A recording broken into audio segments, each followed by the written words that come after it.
Now, how many functioning razor blades have you thrown out because they got oxidated and rusty? Ew.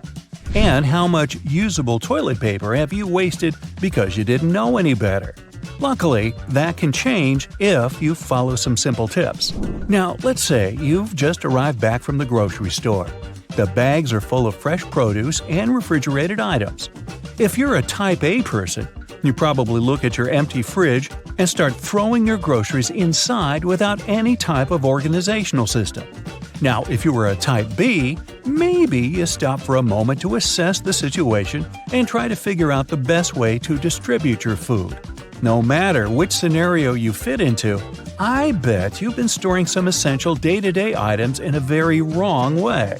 Take eggs. We're used to them coming beautifully placed in their little carton packages, ready to be picked one by one and transferred to the egg compartment located on the fridge's door. But have you ever stopped to wonder whether that is really the best place to store your eggs after all? Turns out it's not the ideal place for them. The refrigerator door is one of the warmest parts of a fridge, as it is being constantly opened and closed, compromising the egg's overall quality. According to food safety experts, there is such a thing as the correct order to store food inside the fridge. Refrigeration plays a large role in keeping your food safe. The first rule of keeping food fresh is to always check the temperature in the places where you store it. The temperature inside kitchen cabinets should be between 50 degrees Fahrenheit and 70 degrees. And when it comes to the fridge, it must be around 37 degrees Fahrenheit, while the freezer should mark nothing over 0 degrees Fahrenheit. Store your refrigerated foods by cooking temperature, from the lowest temperature on the upper shelves to the highest cooking temperature on the bottom shelves. Keep ready-to-eat foods that need little to no cooking at all on the first fridge shelf. Then organize the rest of your shelves by cooking temperature. In this scenario, eggs would go on the third or fourth shelf, as they cook between 145 and 155 degrees Fahrenheit. Now bread. If you're a carb eater, you've certainly lost multiple packages of bread before. They are notoriously known for their super-fast expiring dates and the colonies of mold that appear from what seems to be thin air and force us to throw away otherwise good slices of bread. Well, here's some good news. There is a way to keep your loaf of bread fresh for weeks and even months. And contrary to eggs and milk, the fridge is not the way to go for that to happen. Instead, separate the slices of bread and place them in a plastic bag. Now, close the bag, removing all air from inside it. Be sure to leave the bag as free from air as possible. That is what will generate its safe storage. Now, place the airtight bags of plastic into a freezer, and voila! Your bread can last up to 3 months that way. How about pickles and other condiment food jars? In order to make them last longer, store them upside down, as that will prevent mold growth. And yes, you can keep these ones on your fridge's door. There's no problem with that. Before we leave the kitchen, try this out. Whenever you buy a new nonstick saucepan, season it before actually cooking anything on it. First, you'll need oil.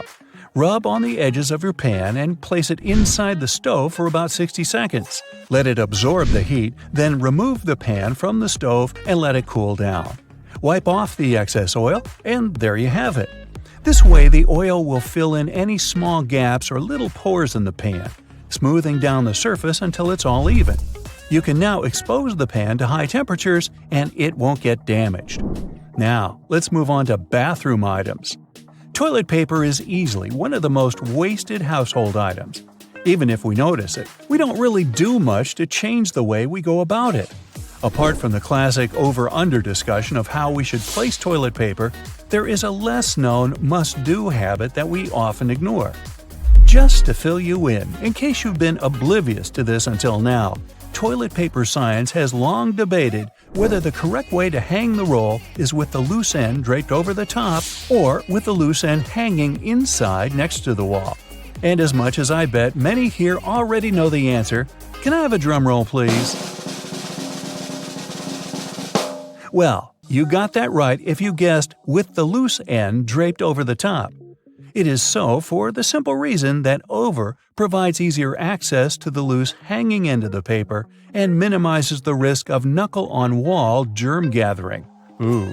But now, toilet paper ingenuity doesn't end here. Did you know that to reduce toilet paper waste, you should squish your rolls before placing them on the bathroom hanger? By squishing, I mean laying them down horizontally and pressing them down with your hand until their aspheric center has turned into an oval, almost flattened shape. Yes, you should aim at flattening your toilet paper, and no, I haven't lost my mind. That happened long ago. The purpose of this practice is to make it harder for toilet paper to rotate. When you hang it in its usual, more circular form, it rotates too easily. This way, it lets us, the toilet paper users, effortlessly enjoy it in an unlimited fashion. Depending on the force we use to pull the paper, we will end up with twice or 3 times the amount of paper we needed in the first place. And sure, we could just roll the excess back. But I bet most of us here don't do that and end up just wasting huge chunks of paper. You get the idea, right? Oval-shaped paper equals more controlled rotation and thus less waste of toilet paper. So there. Then we have razor blades. If you're the person who never stops buying razor blades because the last one you bought 5 days ago is already rusty from your bathroom's humidity, maybe you'll want to listen to this one. It's not true that razor blades have such a short life expectancy. They can and should last longer in our bathroom cupboards. We just need to know how to handle them. Now, you don't have to be an expert to know that a warm and moist environment doesn't go well with razor blade steel. So, for starters, you should always dry them after using them, especially if your last usage was in the shower. Then, keep them in a cool and dry spot, maybe even out of the bathroom. They will surely last longer this way. Using a rusty blade can be especially bad for your skin, contributing to bacterial or fungal infection. So that's a big no-no for leaving the blade face down in a puddle of shower water. Do keep that in mind. After that delicious shower, some people may head back to their bedrooms.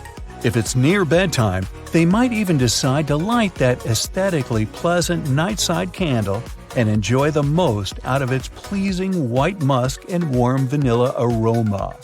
But if your candle has been burning too quickly, try these tricks out and see if it'll last longer. You can trim your candle's wick multiple times and keep it as far away from water and moist as possible. It will guarantee that your candle's wax stays firm and steady and thus continues to burn slower for a longer period of time. A little extra tip regarding candles: never throw away their jars once you finally burnt them out. Suppose you made it to the end of your candle. Congrats! Boil some water, wash the recipient with detergent and warm water, clean the remaining wax out of it, and reuse the jar. You can plant a succulent, store art supply, or use it for anything your heart desires. And there you have it. Little changes in habits can go a long way in your daily life. Be sure to check them out and let us know in the comments below which one was your favorite to try out. Me? I'm going to make candles out of toilet paper. We'll see how that goes. Did you know zippers have locks? Or that food containers have been designed to make your life so much easier? If only you knew how to use them properly. Well, get ready to find out the secrets behind everyday items you have certainly been taking for granted. Some airplanes have wings with upturned ends. But why? When a plane is soaring through the sky, air begins to spiral around the tips of the wings. This can cause something called drag. This means that the airplane has to work harder to move forward as the drag acts as resistance. The upturned ends, or winglets, reduce the amount of drag the plane experiences. This makes for a smoother, more efficient ride and improves the aircraft's stability. Many countries around the world have started to explore wind as a way to generate electricity. This involves using large turbines. These giant machines have massive blades which catch the wind. This makes them spin, generating power that can be added to the electrical grid. You may think those blades have smooth edges, like you would find on a fan, but they're not. They're actually covered in little pointy teeth called serrations, similar to what you would see on a saw. People living near wind turbines will appreciate these serrations. They not only reduce the noise as the blades spin, making them much quieter, but also reduce how far that noise will travel. Now, I'll bet you have a blender, and I'll also bet you use it incorrectly. When making a smoothie, for example, do you cram in all those healthy fruits and veggies and then cover them with your preferred liquid?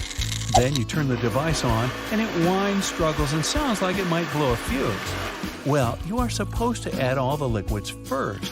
Then you can add the solids. The blades don't have to struggle as much to spin through the liquid.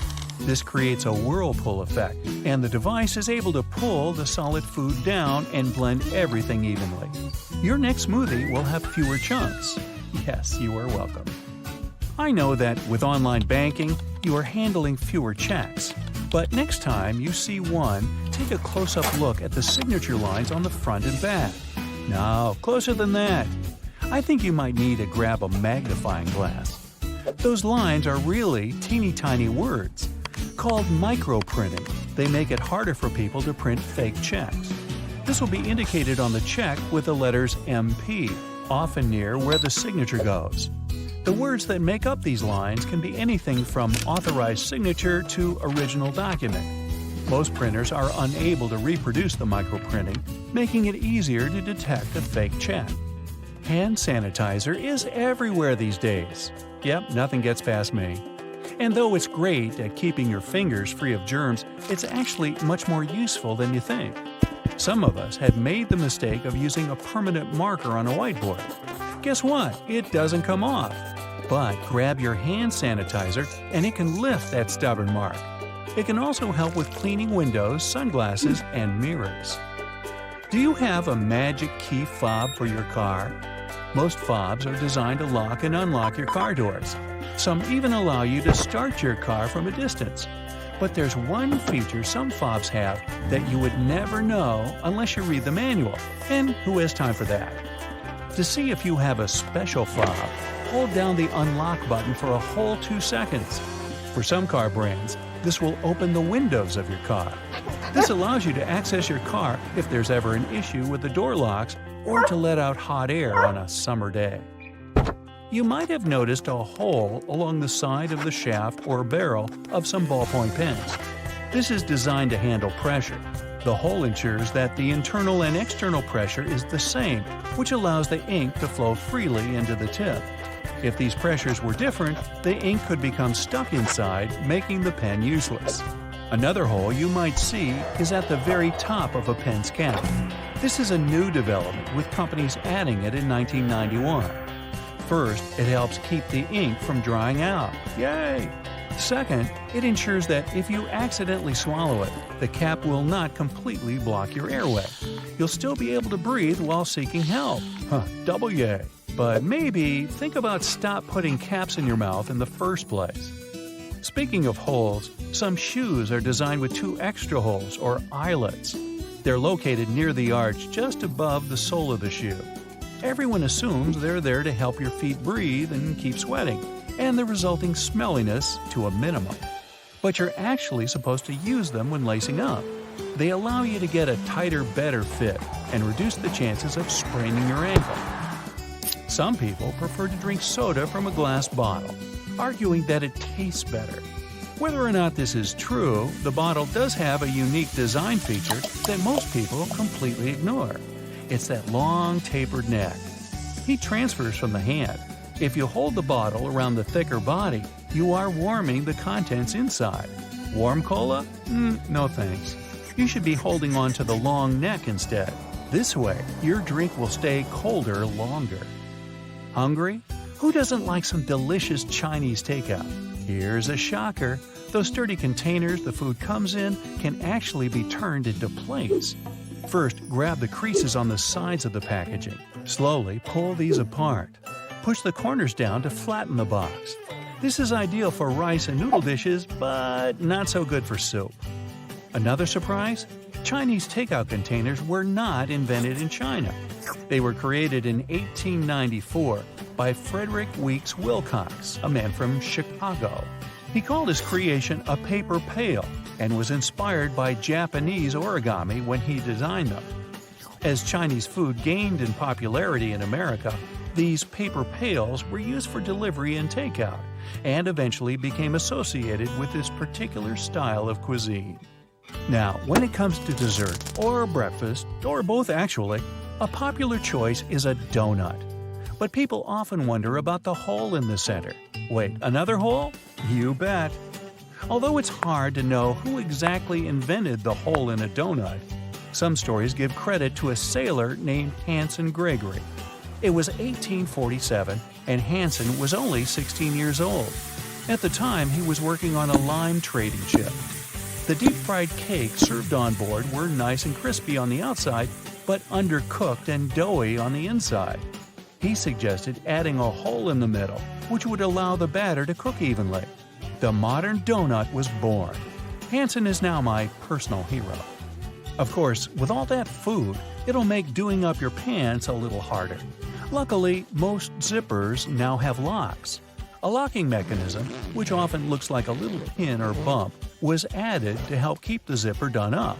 When you position the pull tab flat along the teeth, the pin hooks in place and the zipper can't move.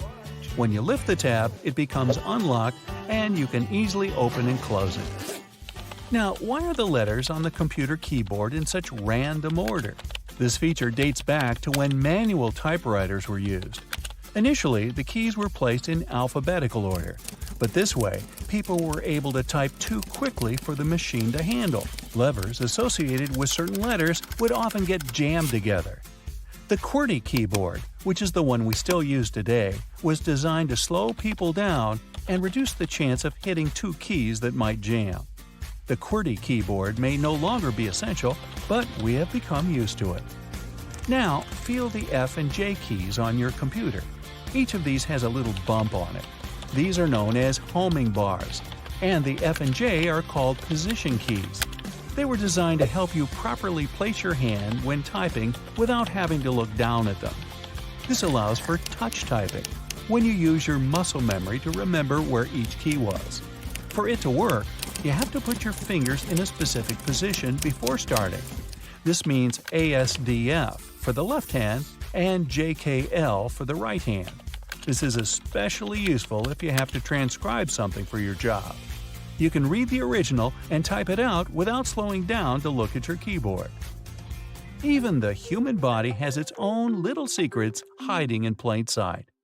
On your fingers, at the base of each nail, there's something called a cuticle. Many people think it is just a bit of extra skin, and they cut or trim it, often when getting a manicure. But the cuticle is there to protect the nail from becoming infected by bacteria or fungus. By removing it, you are leaving your fingernails exposed. If you really want the look of a longer nail, you can gently push the cuticle back towards the base of the nail. It can still do its job, and you can still get that funky nail art you always wanted.